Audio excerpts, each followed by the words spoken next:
துஆ. முஆத் இப்னு அனஸ் ரலியல்லாஹு அன்ஹு அவர்கள் அறிவிக்கின்றார்கள், எவர் ஆடை அணியும் போது இந்த துஆவை ஓதுவாரோ அவர் முன்பின் செய்த பாவங்கள் மன்னிக்கப்படும். சுபஹானல்லாஹ். நம்ம டெய்லியுமே அணிகிற ஆடை இல்லையா, நம்ம சம்டைம் 2 டைம் கூட அணிவோம், 3 டைம்ஸ் கூட அணிவோம் இல்லையா, சில பேர் சொல்கிறேன்.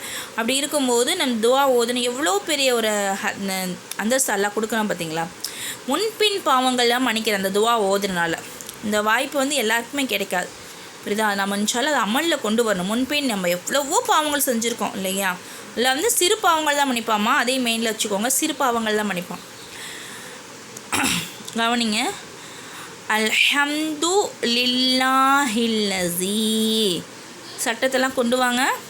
அல்ஹம்து லில்லாஹில்லஸீ, அல்ஹம்து லில்லாஹில்லஸீ கசானி. கசானி கசானின்னு சொல்லும் போது அலிஃபே மத்தாவ் சட்டம் இருக்குது, நியாய மதா சட்டம் இருக்குமா. கசானி ஹாஸஸ் சௌப. ஹாஸஸ் அலிஃபே மத்தா இருக்குது, அதாவது கடா ஜபர் தான் மோஸ்ட்லி நான் அலிஃபே மதான்னு சொல்லுவேன். சரிங்களா. ஹாதஸ் சௌப. ஹாதஸ் ஹாதஸ் சௌப. சாவுடைய சவுண்டு, இது சீனுடைய சவுண்ட், டிஃப்ரென்ஸ் இருக்கணும். ஓகேங்க. இது ஜாலுடைய சவுண்டு. ஹாதஸ் சௌப. வரஸக வரஸக நீஹி. வரஸ ஜாவுடைய சவுண்டை கொண்டு வாங்கம்மா. வரஸக நீஹி. வரஸக நீஹி. வரஸக வரஸக நீஹி. வரஸக நீஹி மின் கைரி ஹவுலிம் மின்னி. ஹவுலிம் குன்னா செய்யணும் இல்லையா. ஹவுலிம் மின்னி வலா குவ்வ.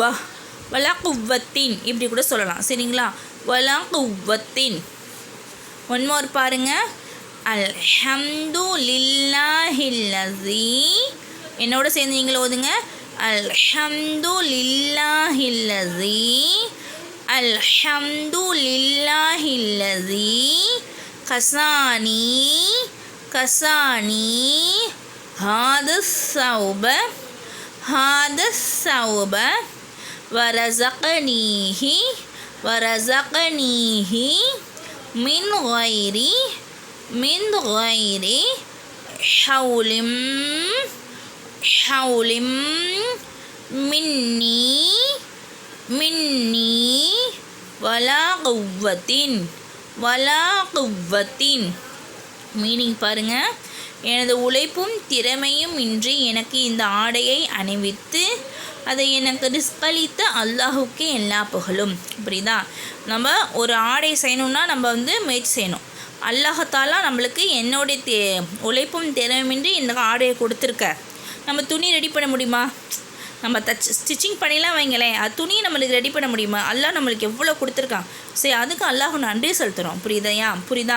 எனக்கு ரிஸ்க் அளித்த அல்லாஹுக்கே எல்லா புகழும். நான் ஆல்ரெடி சொன்ன ஒரு விஷயந்தான், மனிதர்கள் நன்றி கெட்டவர்கள்னு சொல்லி குர்ஆன்லேயே இருக்குது. புரியுதா? அப்போது நம்ம நன்றி கெட்டவர்களுக்கு காரணம் அல்லாஹ் நம்மளுக்கு எவ்வளோ விஷயத்த உலகத்தில் கொடுத்துருக்கான். உலகத்தில் நமக்கு இன்னும் எத்தனையோ, நம்ம எப்போவுமே நம்ம கீழே உள்ளவங்க தான் பார்க்கணும். நமக்கு மேலே இருக்கு, அவங்க வீடு வாங்கிட்டாங்க, அவங்க அழகழகான ட்ரெஸ் போடுறாங்க, அவங்க நகை போடுறாங்க, அப்படி பார்க்கக்கூடாது. நமக்கும் கீழே இன்னும் வாடகை வீடு கூட இல்லாதவங்க இருக்காங்க, அந்த ஓட்டு வீடு கூட இல்லாமல் இருக்குது, அவங்கள நம்ம பார்க்கணும். நெக்லஸ் போட்டிருக்காங்க, சில பேர் பெண்கள்னாவே அதெல்லாம் பார்க்கக்கூடிய தன்மை ஆட்டோமேட்டிக்காக வந்துடுது. அவங்க இவ்வளோ நகை போட்டிருக்காங்க, இன்னும் அவங்களுக்கு ஒரு ட்ரெஸ்ஸு கூட இருந்திருக்காது, அவங்கள நம்ம பார்க்கணும். புரியுதாம்மா? அப்போது அல்லாஹ்தாலா நமக்கு எவ்வளோ ஒரு விஷயத்த கொடுத்துருக்கான். அதுக்கு நம்ம என்ன செய்ய, நன்றி செலுத்தக்கூடியவர்களாக இருக்கணும் இன்ஷா அல்லாஹ். அதுக்காக தான் எந்த ஒரு விஷயத்தையும் நான் சொல்லியிருக்கேன். சாப்பாடு, நல்ல சாப்பாடு சாப்பிட்டு அல்ஹம்துலில்லாஹ் சொல்லுங்கள். ட்ரெஸ்ஸு கொடுத்தும் போது அல்ஹம்துலில்லாஹ் சொல்லணும். இந்த துஆ எனக்கு மரணம் வரமாட்டுது, எனக்கு வயசாச்சு, மைண்டில் வரவே மாட்டுது, நான் எவ்வளவோ ட்ரை பண்ணாமல் இருக்கக்கூடாதுமா, ட்ரை பண்ணணும். புரியுதா? முஸ்லீமான ஆண்கள் பெண்கள் அனைவருக்குமே கட்டாய கடமை என்னது, கல்வியை கற்றுக்கிறது. ட்ரை பண்ணாமையே எனக்கு வரலன்னு சொல்லக்கூடாது. புரியுதா? நான் 100 டைம் ஓதி பார்த்துட்டேன் உஸ்தாத், எனக்கு வரலை அப்படின்னு சொல்லும் போது என்ன செய்யலாம், அந்த அல்ஹம்துலில்லாஹ் அல்ஹம்துலில்லாஹ். எந்த ஒரு விஷயத்தை நம்ம ஆரம்பிக்கும் போது பிஸ்மில்லா சொல்லுங்கள், போதுமானது. அல்ஹம்துலில்லாஹ் சொல்லுங்கள். எனக்கு வரவே வாயில் எதுவுமே வரமாட்டேன்னு சொல்லும்போது இந்த அல்ஹம்துலில்லாஹ் சொல்லுங்கள், அது போதுமானது. அல்லாஹ்வுக்காக எனக்கு அல்லாஹ் மிகப்பெரியவன், அல்லாஹ் அக்பர் சொல்லுங்கள். அல்லாஹ் போதுமானவன். அல்ஹம்துலில்லாஹ் என்ன அர்த்தம்? அல்லாஹ் போதுமானவன். அப்படி இருக்கும்போது அல்லாஹ்வுக்கு வந்து ரொம்ப பிடிக்குமா, நன்றி உள்ள அடியானா ரொம்ப பிடிக்குமா. நம்ம எவ்வளோ விஷயம் அல்லாஹ் நமக்கு செய்கிறான் இல்லையா, நம்மளோட உழைப்பு எதுவுமே இல்லை. புரியுதா? அல்லாஹ் நம்மளுக்கு வந்து எவ்வளோ விஷயம் செய்கிறான். அதுக்கு ஒரே ஒரு வார்த்தை அல்ஹம்துலில்லாஹ்னு சொல்லும் போது அல்லாஹ்வுக்கு ரொம்ப பிடிச்சமான ஒரு விஷயமா.